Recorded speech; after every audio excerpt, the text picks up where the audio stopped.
Boa noite, galera que nos acompanha ao vivo aqui pelo Instagram. Como é que vocês estão? Sejam muito bem-vindos. Primeira live do ano de 2020. Eu não tinha feito live ainda esse ano, tá certo? Vão chegando aí, vão deixando o seu like, vão postando nos comentários, vão dizendo de onde você está assistindo essa live, de onde você está assistindo essa nossa primeira conversa de domingo à noite do ano de 2020. O Zezinho tá chegando por aqui, a Gatiunes, a Bia S. Melo, a advogada Marcia Almeida tá por aqui, galera toda tá chegando por aqui no pezinho da conversa, a Estudo Futura Delta, o Fábio Júlio. Bom, eu tô aqui no JUS 21, eu tô aqui na minha sala do administrativo do JUS 21, porque a gente estava organizando tudo ali embaixo. O JUS 21 funciona no empresarial e são vários andares.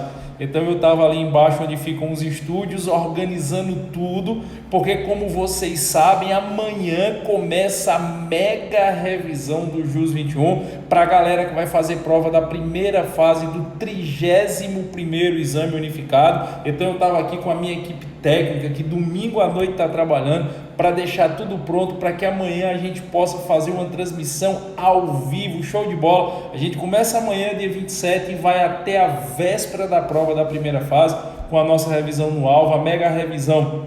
São 2 semanas e na véspera tem anual, sempre ao vivo, manhã e noite, vocês sabem, gerar conteúdo de qualidade ao vivo, manhã e noite, todos os dias, mas aí eu acho que vai dar uma base de umas 70, 80, não mais, quase 100 horas de transmissão ao vivo para vocês pelo YouTube.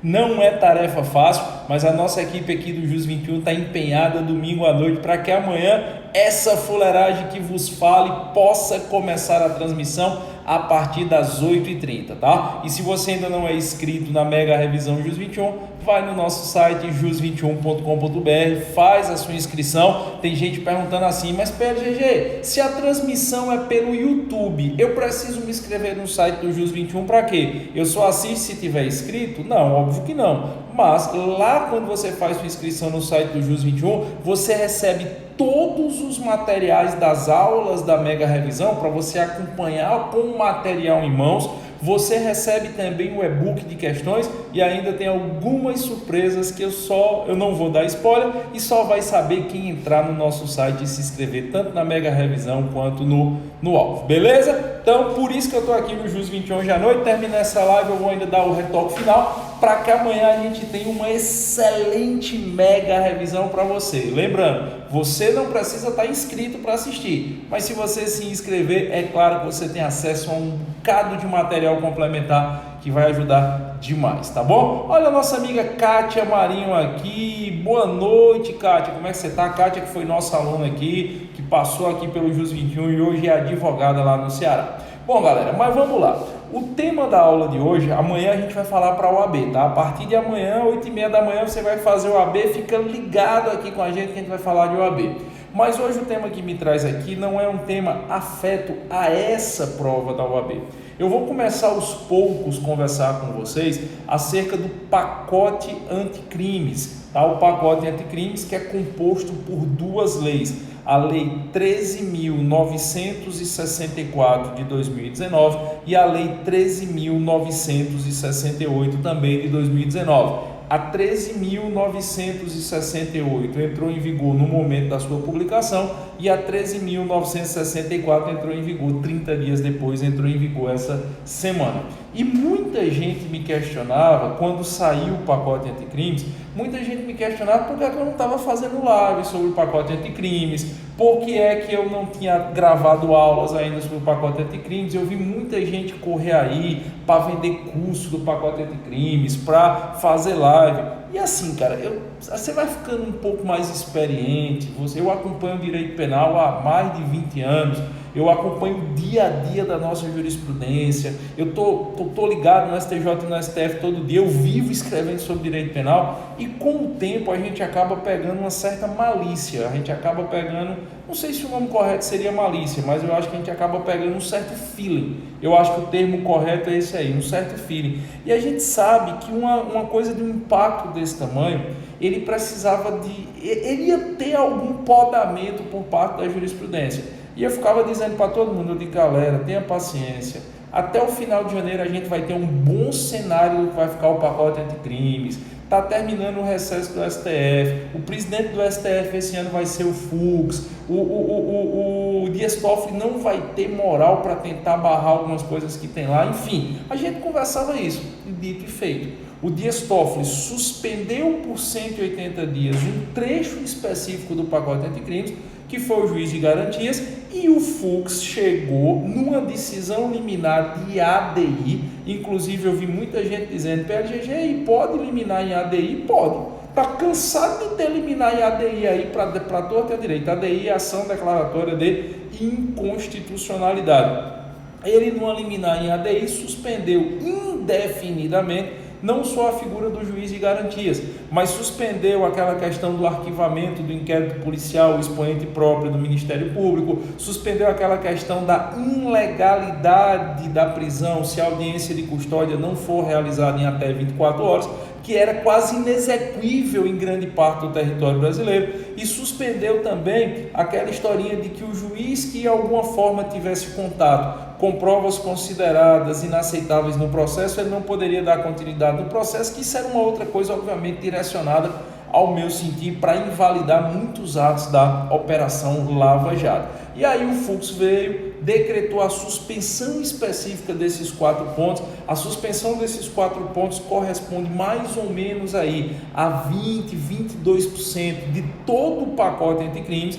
E o pacote anticrimes, com esta suspensão, ficou mais próximo da proposta original do ministro Sérgio Moro. É uma coisa que muita gente não se atentou ainda, tá? A partir dessa decisão do Fux, suspendendo indefinitivamente esses 4 pontos do pacote anticrime, eu vou dizer de novo para quem está ligado aí quais foram os 4 pontos que o Fux suspendeu. Ele suspendeu indefinidamente a figura do juiz de garantias, suspendeu também aquela história da nulidade da prisão se a audiência de custódia não fosse realizada em até 24 horas, suspendeu aquela alteração no processo de arquivamento do inquérito policial, lá do artigo 28 do CPP, que poderia ser feito expoente próprio pelo promotor de justiça, e modificou, na verdade, suspendeu aquela história que para mim era outra aberração, do juiz que de alguma forma tivesse contato com provas consideradas inadmissíveis no processo,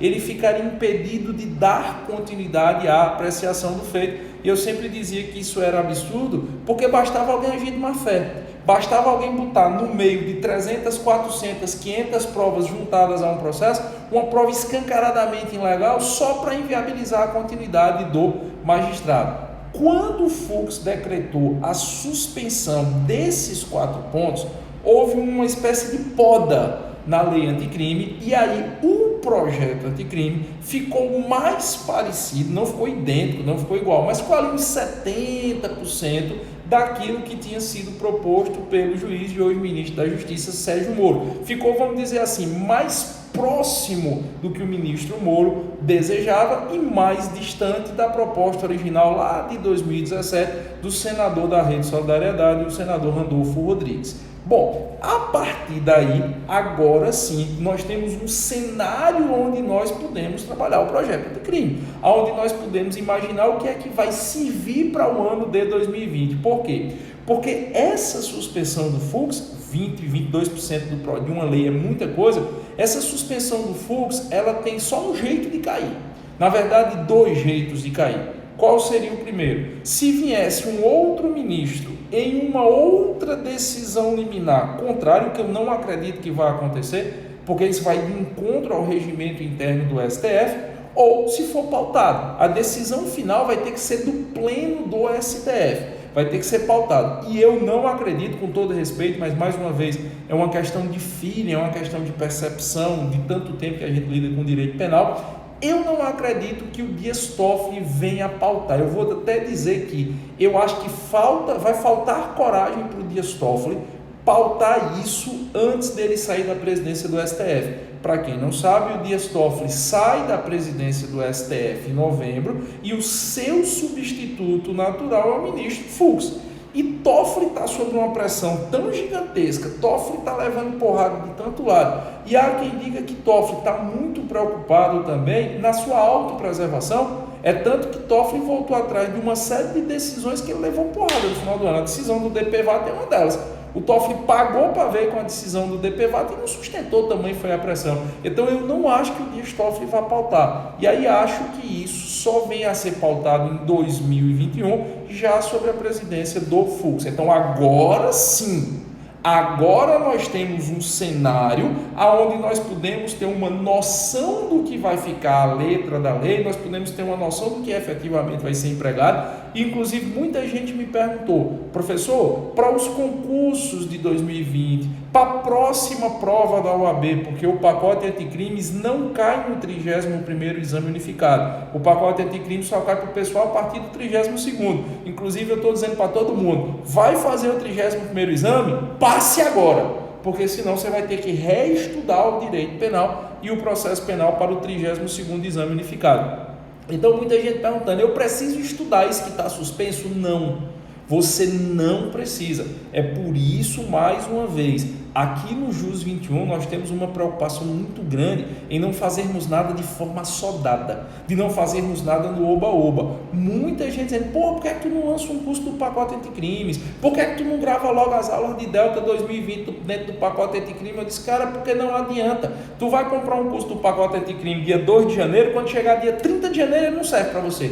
Ele está desatualizado. Tenha paciência, eu já vi isso acontecer outras vezes.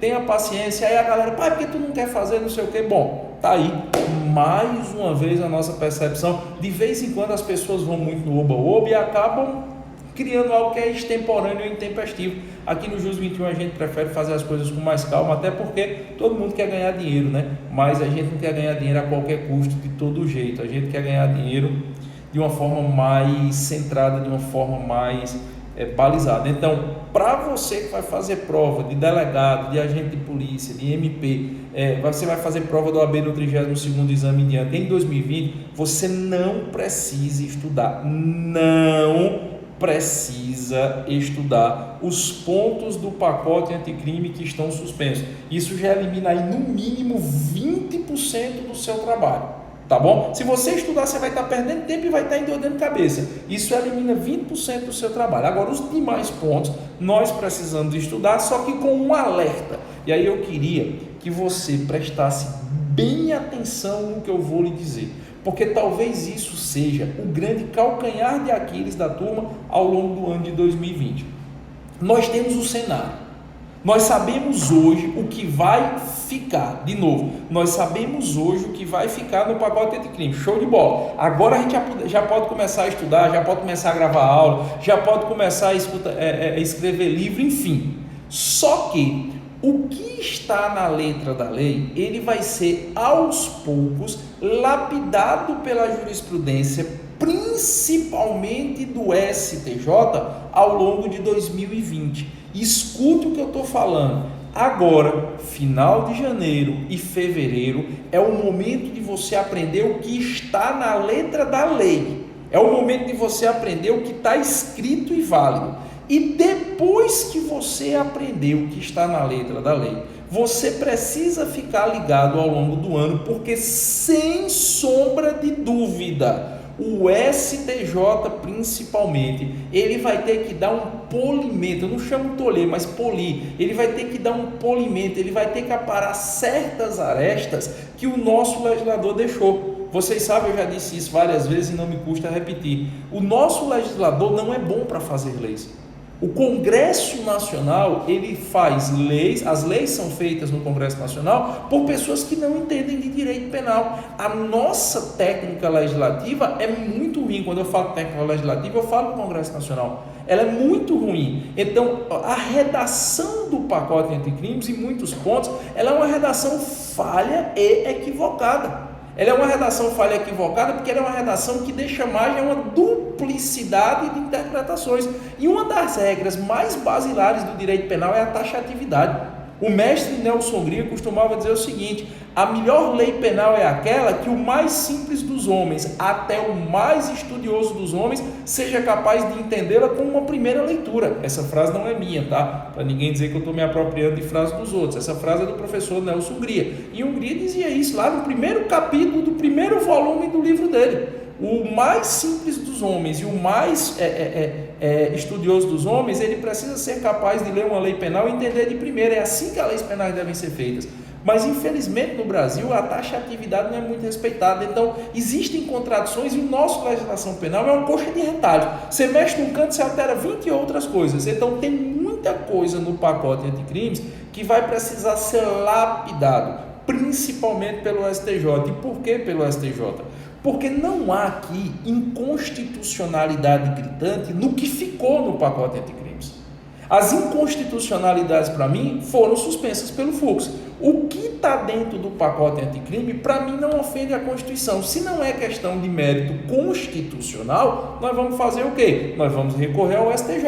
O STJ é o órgão máximo para apreciar questões de mérito infraconstitucional. Então, a interpretação de certos pontos aqui do pacote anticrime efetivamente precisará ser lapidada pelo STJ. Então você aprende o que está na lei agora e agora e no próximo mês, e ao longo do ano você começa a lapidar. Até porque, pessoal, o STF esse ano ele não vai mexer muito com esse pacote anticrime. Esse ano é ano eleitoral e o cenário está se moldando para isso. Nós estamos vivendo uma nova realidade do combate à grande marginalidade. Nós estamos vivendo uma nova realidade no combate às organizações criminosas. Nós estamos vivendo uma nova realidade no combate, até na mudança ideológica da sociedade, de combate àquela bandolatria, aquela ideia de que o meliante tudo podia, o cidadão nada podia.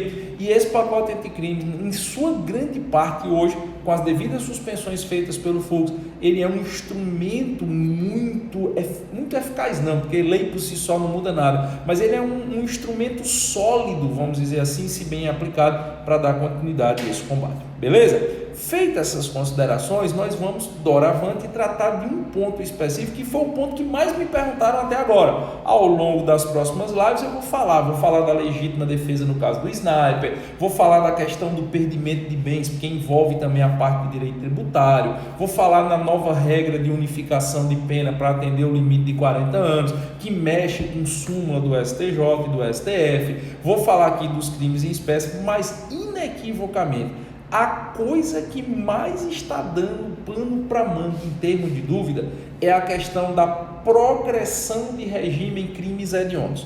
As regras para a progressão de regime foram todas modificadas, tá? De novo, as regras para a progressão de regimes, elas foram todas modificadas. Até aquela lógica que nós passamos 100 anos adotando, de estabelecer progressão de regime por percentual, 1/6, 2/3, 3/5, metade, isso mudou.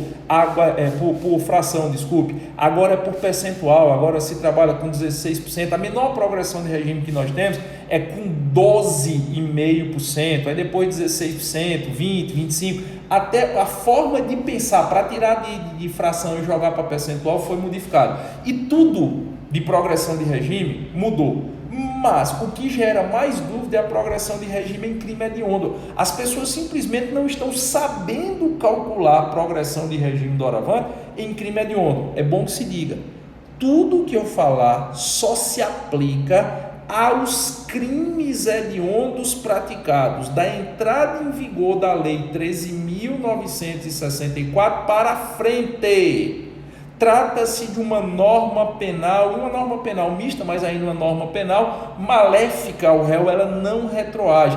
Quem cometeu o crime hediondo, por exemplo, no ano passado, vai progredir de regime pelas regras anteriores da lei dos crimes hediondos. Mas quem cometer crime hediondo da data da entrada em vigor do pacote anticrimes para frente, já deve se adequar a essas novas regras. E essas regras de progressão de regime em crime hediondo não estão mais na Lei 8.072/90. Ao artigo 2º, a parte do artigo 2º da Lei 8.072/90, que é a Lei dos Crimes Hediondos, que tratava de progressão de regime, foi revogada. Escuta o que eu estou lhe falando. Eu estou vendo gente ainda, porque a progressão de regime em crime hediondo pela Lei 8.072, a Lei dos Crimes Hediondos, a Lei 8.072 não trata mais de progressão de regime. As partes do artigo 2º dessa lei que versavam sobre progressão de regime estão revogadas. Aquela história de progressão de regime em crime hediondo de 2/5 e 3/5 se o condenado for reincidente,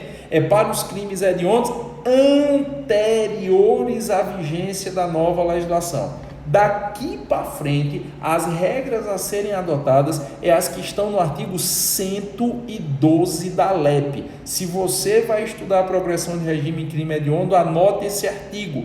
Artigo 112 da Lei das Execuções Penais, Lei 7210/84, por óbvio, com as alterações introduzidas pela Lei 13.964 de 2019. Se alguém porventura puder me ajudar, eu agradeço. Se alguém puder digitar aí nos comentários, porque nem todo mundo consegue pegar o número da lei, eu vou dizer de novo. Se você for estudar progressão de regime para crimes hediondos praticados ex nunc, daqui para frente, tá? Você deve se pautar pelo que está no artigo 112 da LEP, Lei das Execuções Penais, Lei 7210/84, com as devidas alterações que lhe foram introduzidas pela Lei 13.964/2019. Então fica a dica para você já saber qual legislação pegar.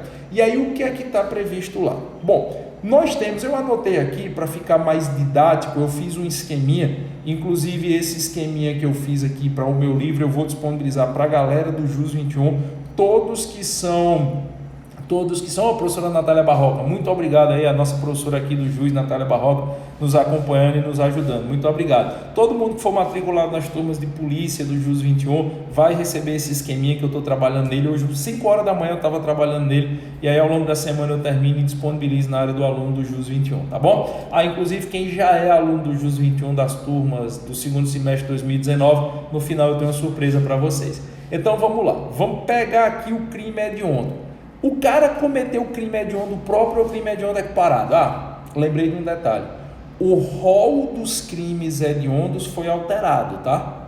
Depois também, se você puder, olha a Lei 8.072/90. O rol dos crimes hediondos da Lei 8.072/90 foi alterado. Hoje, no parágrafo único do artigo 1º da Lei 8.072, nós temos uma série de crimes que originariamente nós não tínhamos. E no caput também. Então, houve uma ampliação. Você tem hoje 30% a mais de crimes hediondos do que nós tínhamos no final do ano passado. Os crimes hediondos próprios foram ampliados e continuamos tendo os crimes hediondos equiparados. Quais são os crimes hediondos equiparados?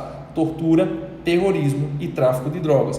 Um detalhe específico para quem estiver assistindo essa live e for fazer concurso para polícia, para delegado de polícia.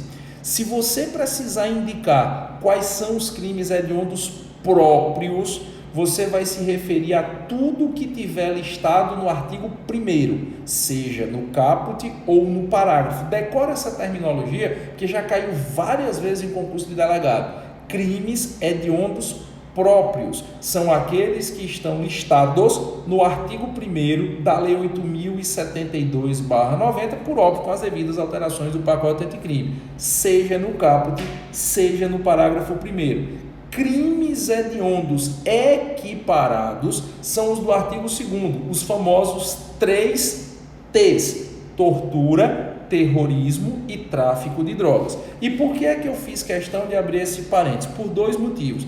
Primeiro, tem muita gente que não sabe ainda que o rol dos crimes hediondos foi alterado. Tem muita gente ainda trabalhando com aquela lista dos crimes hediondos que tinha decorado ano passado. Não faça isso.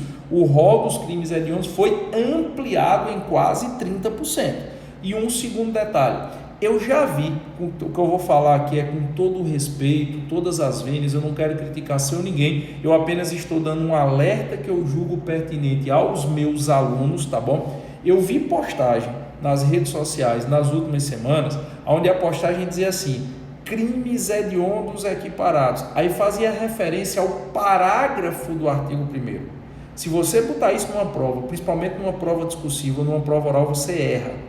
Eu vi, não foi ninguém que me disse não, eu vi no Instagram postagens onde o cara colocava assim: crimes hediondos equiparados, aí botava artigo 1º, parágrafo único da lei 8.072. Está errado.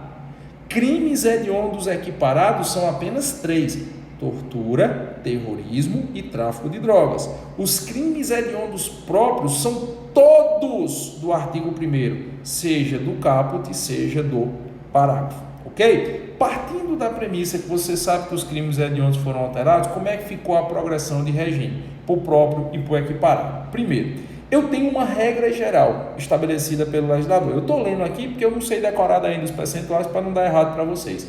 Eu tenho uma regra geral estabelecida pelo legislador, que é o crime hediondo sem resultado de morte e sendo réu primário. Por que eu estou batendo nessa tecla? Antes, quando nós tratávamos de crimes hediondos, nós só fazíamos diferença se o cara era primário ou reincidente. Agora existe uma segunda diferença para fins de progressão de regime. Eu tenho que observar se ele é primário ou é reincidente e tenho que observar se o crime hediondo praticado por ele resultou ou não em morte. E veja, a lei fala com resultado em morte, para que muitos não achem que é só homicídio. Tem vários crimes hediondos que não, óbvio, não é um homicídio, tem resultado de morte. Lesão corporal com resultado de morte, quando praticado contra autoridades policiais, epidemia com resultado de morte, são crimes hediondos. O roubo qualificado pelo resultado morte, que é o latrocínio, é um crime hediondo. Então, hoje, quando você for observar a progressão de regime em crime hediondo, você primeiro tem que observar se o cara é reincidente em crime hediondo. Agora a reincidência é específica. Antigamente tinha aquela discussão se era genérico ou específico, agora a lei diz que a reincidência é específica, se ele é reincidente ou não em crime hediondo e se o crime hediondo por ele praticado teve ou não teve morte, ok? Pois bem, então qual é a regra geral? A regra geral é o crime hediondo que não resultou em morte. Frise a negativa das minhas palavras. O crime hediondo que não resultou em morte em sendo condenado primário.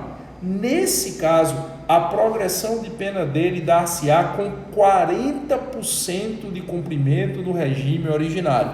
De novo, 40% de cumprimento do regime originário. Se alguém chegar numa prova e perguntar assim para você: na regra geral, qual é o lapso temporal para a progressão de regime em crime hediondo? 40%. Por quê? Porque a regra geral considerada pelo nosso legislador é um crime hediondo praticado por um réu primário e que não tenha resultado em morte. Frisa isso, que isso é novidade. Réu primário e que não tenha resultado em morte. Então a progressão dá-se-á com 40%. Porém, se o indivíduo for primário, mas o crime hediondo por ele praticado resultou em morte, como é que fica essa progressão de regime? Nesse caso, a progressão de regime é com metade da pena. A progressão de regime é com um cumprimento mínimo de 50% da pena. E nesse caso, não pode mais existir concessão de livramento condicional. De novo, que isso é uma novidade.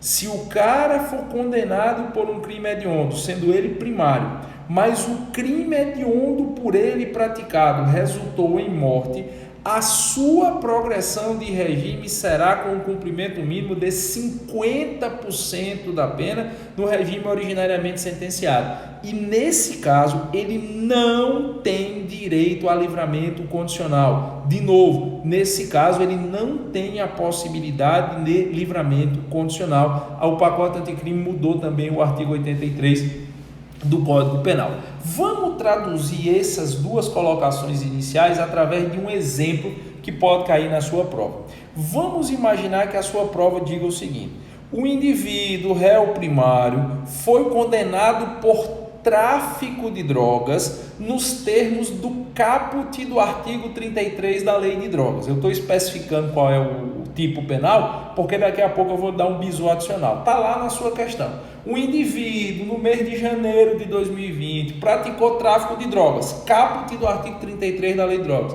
e foi condenado, está cumprindo pena. Como é que ele progride de regime sabendo que ele é primário? Beleza. Tráfico de drogas é crime hediondo? É. Crime hediondo equiparado. Se a questão lhe diz que ele praticou só tráfico, não tem resultado morte. Então eu tenho um crime hediondo praticado por um réu primário que não resultou em morte. A progressão de regime é na regra geral, 40% da pena cumprida no regime originário. Vamos imaginar que o juiz decretou para esse cara aí nesse tráfico, vamos imaginar que o juiz decretou 10 anos. Tráfico é de 5 a 15, o juiz decretou 10 anos, começa no regime fechado. Toda pena superior a 8 anos inicia no regime fechado. Quanto tempo ele vai permanecer no regime fechado para poder progredir para o semiaberto? 4 anos. 40% do regime originário. Beleza? Por que é que eu fiz questão de especificar que o cara tinha caído no caput do artigo 33? Por um motivo simples. O que antes era jurisprudência, aí é um bizu adicional, tá? O que antes era jurisprudência agora virou lei. A lei das execuções penais, com a modificação do pacote anticrimes, deixou bem claro que tráfico privilegiado não é crime hediondo, tá certo? Hoje está escrito, foi uma colocação legislativa decorrente do pacote anticrimes. Antes, isso era jurisprudência do STF. Agora você já não precisa mais recorrer à jurisprudência, agora é letra de lei. O tráfico privilegiado é aquele parágrafo 4º do artigo 33 da Lei de Drogas. Quando o traficante é primário, de bons antecedentes, não se dedica habitualmente à atividade delituosa, não integra organização criminosa. É o tráfico privilegiado. Tráfico privilegiado hoje, por força de lei, não é crime hediondo. Antes era jurisprudência, agora está escrito no texto legislativo. Mas, óbvio, eu estou citando que o cara caiu no caput do 33. Tráfico de drogas, crime hediondo equiparado, réu primário não teve resultado de morte, progressão de regime em 40%. Beleza? Agora vamos imaginar uma outra situação. Imagina só que o cara foi condenado por feminicídio. O cara matou a esposa. Homicídio qualificado pelo feminicídio. Crime hediondo. Todas as hipóteses de homicídio qualificado são hediondas. São considerados crimes hediondos. Então eu tenho um condenado por crime hediondo que teve resultado morte. Ele é réu primário. Nesse caso, a sua progressão de regime demanda do cumprimento de, no mínimo, 50% da pena originariamente sentenciada. E, nesse caso, ele não tem direito a livramento condicional. Essa historinha do livramento condicional, essa novidade vai derrubar a gente assim, vai sair, vai despencar, vem que nem uma foice cortando muita gente nos concursos que não tiver ligados nisso. Ok? Vamos lá, mais um passo. Agora, vamos imaginar que o indivíduo ele pratique um crime hediondo sem resultado morte, um crime hediondo sem resultado morte, e ele seja reincidente na prática de crime hediondo. Lembra que eu falei no começo da live que era reincidência específica? O cara cometeu um crime hediondo que não resultou em morte, mas ele é reincidente em crime hediondo. Nesse caso, a sua progressão de regime será com 60%, pegaram pesado aqui, 60% da pena originariamente sentenciada. De novo, 60% da pena originariamente sentenciada. É por isso que teve uma gritaria tão grande de muita gente contra esse pacote anticrime, porque realmente ele está deixando quem comete crime hediondo mais tempo preso. É o que se espera. A efetividade da execução penal presume que o cara não seja condenado a 10 anos, tira 1 ano e 8 meses de cadeia e sai rindo da sociedade. Então, se o indivíduo for reincidente em crime hediondo e o crime hediondo por ele praticado não tenha resultado em morte de ninguém, nesse caso a progressão de regime é com 60%. Agora eu insisto, a reincidência passa a ser de natureza específica. A nossa amiga Mariana Caldeira está pedindo para repetir. Vamos lá. Condenado reincidente específico em crime hediondo, que não resultou em morte, progressão de regime com 60% da pena. E a última situação nesse contexto: crime hediondo com resultado em morte e condenado reincidente. Eu estou pegando o pior dos cenários. Crime hediondo com resultado em morte e condenado reincidente específico, reincidente em crime hediondo. 70% da pena sem a possibilidade de concessão de livramento condicional. Se o cara pegar 10 anos, ele passa pelo menos 7 no regime fechado. Vou dizer de novo. Aqui é o que você tem de mais pesado no caso do crime hediondo com resultado morte. Crime hediondo que resultou em morte, em sendo condenado reincidente, a progressão de regime só poderá acontecer depois de cumprido 70% da pena no regime originariamente sentenciado e, óbvio, não tem a possibilidade de concessão de livramento condicional. Um detalhe: se for crime hediondo, tiver resultado morte, seja o cara primário ou reincidente, ele não tem livramento condicional. Crime hediondo com resultado de morte, seja o réu primário ou reincidente, ele não tem possibilidade de livramento condicional. Beleza? Só que aí vem um detalhezinho curioso, que é um detalhe que eu acho que a jurisprudência vai ter que lapidar, que é um detalhe que eu acho que a jurisprudência vai ter que chegar junto, porque aqui vai surgir uma celeuma e com certeza o STJ vai ser suscitado a isso. Nós temos algumas situações específicas para a progressão de regime em se tratando de crime hediondo. São 3 situações específicas, situações particularizadas, vamos dizer assim. Quais são essas 3 situações? A primeira: o indivíduo que integrar organização criminosa destinada à prática de crime hediondo. Eu vou abrir um parêntese aqui, tá bom? Com a mudança da lei anticrime, integrar, custear, patrocinar, financiar, fazer parte de organização criminosa que se destine à prática de crime hediondo ou hediondo equiparado, passou a ser crime hediondo. Isso é uma novidade, não é o tema da nossa live. Eu vou fazer uma live aqui depois falando especificamente sobre o ORCRIM, especificamente sobre a organização criminosa, mas eu preciso antecipar isso para vocês.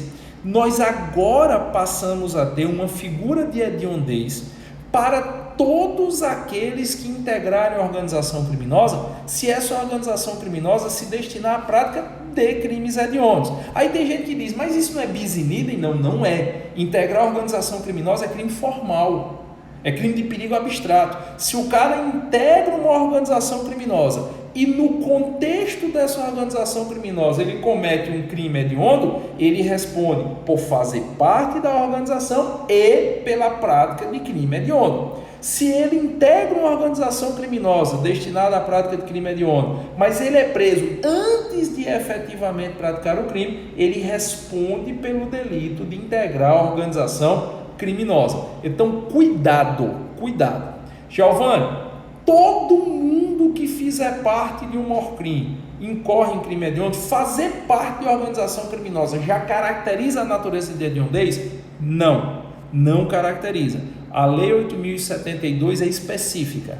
Será considerado crime hediondo integrar a organização criminosa que tenha por finalidade a prática de crimes hediondos. Então, se eu integro uma organização criminosa que se destina à prática de roubo qualificado, eu faço parte de uma organização criminosa que se dedica a roubo qualificado, a tráfico de drogas, a crime de extorsão, eu integro uma organização criminosa que se destina à prática de crimes hediondos. esse meu crime formal, integrar a organização criminosa, por si só já é hediondo. Então, o indivíduo que comete crime de integrar a organização criminosa, se ele for primário e esta organização criminosa se destinar à prática de crimes hediondos, ele vai progredir com 40%, 40. Ele vai progredir com 40% no mínimo do regime inicialmente sentenciado. Vou dizer de novo, que aqui o troço é específico mesmo, aqui é o cancão pia, os caboré canta dentro. Se o indivíduo for condenado por integrar uma organização criminosa que se destina à prática de crimes hediondos, e ele for réu primário, ele vai progredir de regime depois de cumprir no mínimo 40% da pena. Nas mesmas condições, ele integra uma organização criminosa, de novo, nas mesmas condições, ele integra uma organização criminosa destinada à prática de crimes hediondos e é reincidente em crime hediondo, reincidência sempre específica, a sua progressão de regime será com um cumprimento mínimo de 50% da pena. Pegar esse bizu, ainda tem um terceiro detalhe, mas eu preciso que vocês fixem esse bizu. Integrar a organização criminosa destinada à prática de crime hediondo, condenado é primário, progressão de regime dar-se-á com cumprimento mínimo de 40% da pena. Integrar a organização criminosa destinada à prática de crime hediondo, condenado reincidente específico. Toda a reincidência aqui é específica em crime hediondo. Reincidente específico em crime hediondo, progressão com 50%.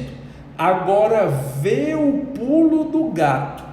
Vê o detalhe que para mim vai fazer a diferença entre quem sabe e quem não sabe essas alterações da lei.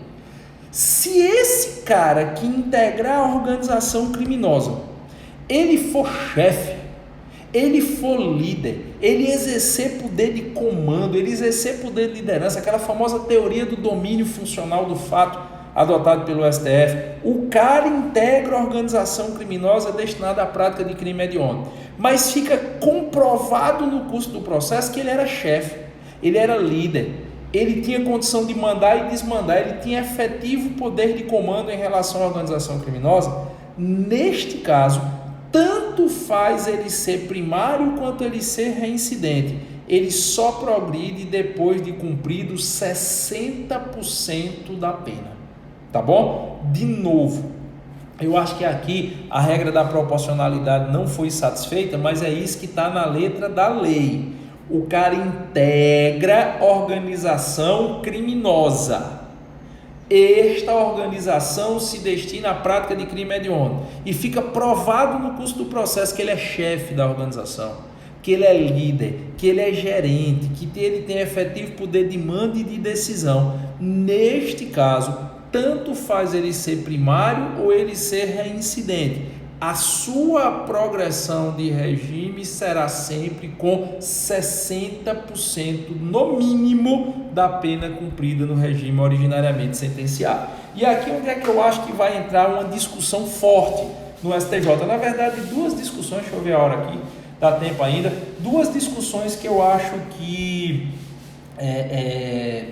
assim, vocês poderiam inclusive me fazer que vai chegar ao STJ essa discussão. Vamos imaginar o seguinte cenário, certo? O cara integra a organização criminosa. Ele, ao integrar a organização criminosa, essa organização se destina à prática de crime hediondo, ele é chefe, ele lidera. E no contexto desta organização, houve a prática de um crime hediondo com resultado em morte. O cara é líder de uma organização criminosa. Essa organização criminosa pratica crime hediondo, fica provado que esse cara tem poder de mando, poder de comando, poder de decisão. Esse cara é reincidente, para piorar ainda mais o cenário, ele é reincidente em crime hediondo e a organização cometeu um crime hediondo com resultado em morte. Como é que ficaria a progressão de regime desse cara nesse caso? Aí ele cai na regra dos 70%. Ele cai na regra mais severa. Toda vez que houver a prática de um crime hediondo com resultado em morte, independente de ser no contexto de ORCRIM ou não, se o condenado for reincidente, a sua progressão será com 70%, que é o pior cenário de progressão que a gente tem. De novo, a progressão será com 70%, que é o pior cenário de progressão que a gente tem. De novo, o cara integra a organização criminosa. Ele é chefe, ele é líder, ele é o tampa da organização. Essa organização, ele é reincidente. Essa organização criminosa praticou um crime hediondo com resultado em morte. Ele é reincidente, a organização praticou um crime com resultado de morte, ele é o chefe. A sua progressão de regime será no patamar mais elevado, será no patamar de 70%. Agora, quer ver uma questão que se aparecer na prova é para esbagaçar? Vê o seguinte cenário: o cara é chefe de uma organização criminosa. Essa organização criminosa efetivamente praticou crime hediondo sem resultado em morte. Essa organização criminosa efetivamente praticou crime hediondo sem resultado em morte. Ele é réu primário. A progressão é com quanto? Com 60. 60. Se for o líder da ORCRIM, se for o líder da organização criminosa, ele for primário ou reincidente, e o crime praticado pela organização não tiver resultado morte, para esse chefe, a progressão é com 60%. Agora, se tiver resultado em morte e ele for reincidente, a progressão é com 70%. Ok? Pegaram esse bizu? Eu acho que vai ter que ter aí uma podada nessa parte pelo STJ, mas é o cenário que nós temos hoje. Um outro detalhe, aí depois eu vou abrir rapidamente para algumas perguntas, um outro detalhe também que provocou uma repulsa muito grande na época que o projeto do Moro foi enviado, é porque condenado por crime hediondo que resulta em morte, perde direito à saída temporária. Lá no regime semiaberto, está no artigo 122 da LEP, eu não vou me lembrar o parágrafo. Se alguém que está acompanhando a live aí puder me ajudar, eu agradeço demais. Pega a lei das execuções penais aí, abre o artigo 122, vê qual é o parágrafo lá da LEP que passa até essa redação, mas a LEP diz que aquela saída temporária que é possível no regime semiaberto não pode mais, no caso da prática de crime hediondo com resultado em morte. De novo, não pode mais no caso da prática de crime hediondo com resultado em morte. Decore isso, certo? Eu não vou lembrar agora de cabeça qual é o parágrafo do artigo 122 da Lei das Execuções Penais. Se alguém puder me ajudar, eu agradeço muito, mas está escrito na LEP hoje, pelo pacote anticrimes. Se o indivíduo cometer crime hediondo com resultado em morte, decore isso, crime hediondo com resultado em morte, não pode mais se beneficiar da saída temporária caso ele esteja no regime semiaberto, tá bom? Pronto, a Kátia Marinho está nos ajudando, está dizendo que é o parágrafo 2º. Obrigado, Kátia, eu não lembrava de cabeça qual era o parágrafo e não queria dar a informação errada, então está confirmado aí por a nossa amiga, advogada lá no Ceará, Kátia Marinho. Artigo 122, parágrafo 2º da lei das execuções penais, da lei 7210/84, tá bom? Vamos lá, vamos abrir rapidamente aqui para algumas perguntas. Galera, eu lembrei de um detalhe. Sabe o que é que eu acho que as provas poderiam cobrar para vocês também? Eu falei no começo da live de hoje que a menor progressão de regime que a gente, o menor lapso temporal para a progressão de regime que nós temos hoje é de 12,5% da pena. Eu, inclusive, estava comentando isso recentemente numa roda de amigos, e aí alguns amigos disseram: de onde foi que tu tirou isso, Giovanni? Eu estou aqui com a lei das execuções penais aberta, ela só fala a partir de 16%. É 16%, 16%, 20%, 25%, 30%. E aí, como eu digo, Estudar direito penal, estudar processo penal, carece de você ter uma visão conglobante. Você não pode estudar um artigo só. Eu não posso estudar só o artigo 122, assim, o caput, e achar que eu sei progressão de regime. Eu tenho que estudar tudo. E aí, quando eu cheguei e falei, olha, tem uma progressão de regime com 12,5%. O povo me chamou de doido, mas tem. Sabe qual é? Não houve modificação no parágrafo, se eu não me engano, é o parágrafo 8º do artigo 112, que fala da progressão especial para mulher gestante ou que for mãe de criança ou de pessoa com deficiência. Eu tenho uma regra específica na lei das execuções penais que não foi alterada. De novo, eu tenho uma regra específica na lei das execuções penais que não foi alterada pelo pacote anticrime, que é a regra de progressão de regime para o caso das mulheres que sejam mães ou responsáveis por crianças. Quem são crianças? Todo mundo que tem menos de 12 anos. De acordo com o ECA, com o Estatuto da Criança e do Adolescente, da Lei 8.069/90, criança é quem tem menos de 12 anos. Então, a mulher é mãe ou responsável por criança, ou seja, com menos de 12 anos. Ou a mulher está gestante, ou a mulher está grávida, ou ainda ela é responsável por pessoa com algum tipo de necessidades especiais, pessoa com algum tipo de deficiência. Nesse caso, existe a possibilidade, sendo o crime hediondo ou não, dela progredir com 12,5% da pena. Giovanni, de onde porra foi que tu tirou esses 12,5% da pena? A lei fala em 1/8. Só que nós entendemos que a lógica mudou, não se fala mais em fração e sim em percentual. 1/8 é a mesma coisa de 12,5%. Se você não acredita, divida 100 por 8. Ponto. Acabou-se. Então, sim, existe sim uma possibilidade de progressão de regime com um cumprimento mínimo de 12,5% da pena. É no caso da mulher que seja gestante, esteja grávida, que seja mãe ou responsável por criança. Criança é quem tem menos de 12 anos de idade, ou responsável por pessoa portadora de necessidades especiais, pessoa portadora de algum tipo de deficiência. Nesse caso, seja o crime hediondo ou não, não interessa. Ela pode progredir com 12,5% da pena, desde que sim, gestante, mãe ou responsável por criança ou pessoa portadora de deficiência. Criança abaixo de 12 anos, portadora de deficiência, qualquer idade. Nesse caso, ela poderá progredir com 12,5% se ela satisfizer os seguintes requisitos, que são cumulativos. Perdão. Não tem cometido o crime com violência ou grave ameaça à pessoa. O crime tem que ser sem violência ou grave ameaça à pessoa. Não tem cometido o crime contra seu filho ou dependente. Ser primário e ter bom comportamento carcerário, comprovado pelo diretor do estabelecimento, e não ter integrado a organização criminosa. Esses 4 requisitos, se você quiser dar uma olhadinha depois, está no parágrafo 3º, o pessoal está me informando aqui, parágrafo 3º do artigo 112, inciso 3. Parágrafo 3º do artigo 112, inciso 3. Esses requisitos, eles são cumulativos, tá bom? São cumulativos. É preciso que o crime tenha sido sem violência ou grave ameaça.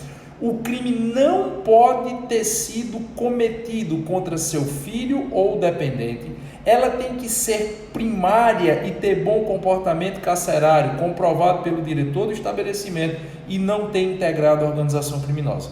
Nesse caso, seja hediondo ou não, ela progride com 12,5%, que é 1/8 da pena. Sabe onde é que você aplica isso assim de forma muito corriqueira? Você aplica isso de forma muito corriqueira no caso das mulheres que caem por tráfico. Às vezes acontece da mulher estar lá no estabelecimento prisional porque ela foi presa traficando drogas. Ela caiu por tráfico, não deu tráfico privilegiado, ela caiu no artigo 33 da Lei de Drogas. Eu conheço um caso, sem citar nomes, de, não vou entrar no mérito aqui se é certo ou errado, se é justo ou injusto, mas de uma mulher, ela estava grávida de 4 meses e ela foi pega vindo do interior para a capital, no ônibus da Progresso, trazendo 4 quilos de droga. Ela estava trazendo na bagagem 4 quilos de maconha, e a Polícia Rodoviária Federal está acochando aqui. Ela trouxe 4 quilos de maconha e foi presa em flagrante. e ela foi condenada por tráfico e estava gestante. Nesse caso, ela cometeu um crime hediondo, mas foi um crime sem violência ou grave ameaça. Não foi um crime contra filho ou dependente. Ela é primária e tinha bom comportamento carcerário e não fazia parte de organização criminosa. Pegou a droga para ganhar dinheiro. Nesse caso, ela teve direito à progressão de regime com 1/8 da pena. Ela foi condenada na época pelo magistrado a 6 anos e 9 meses e aí tirou 1/8 e progrediu do semiaberto para o regime aberto.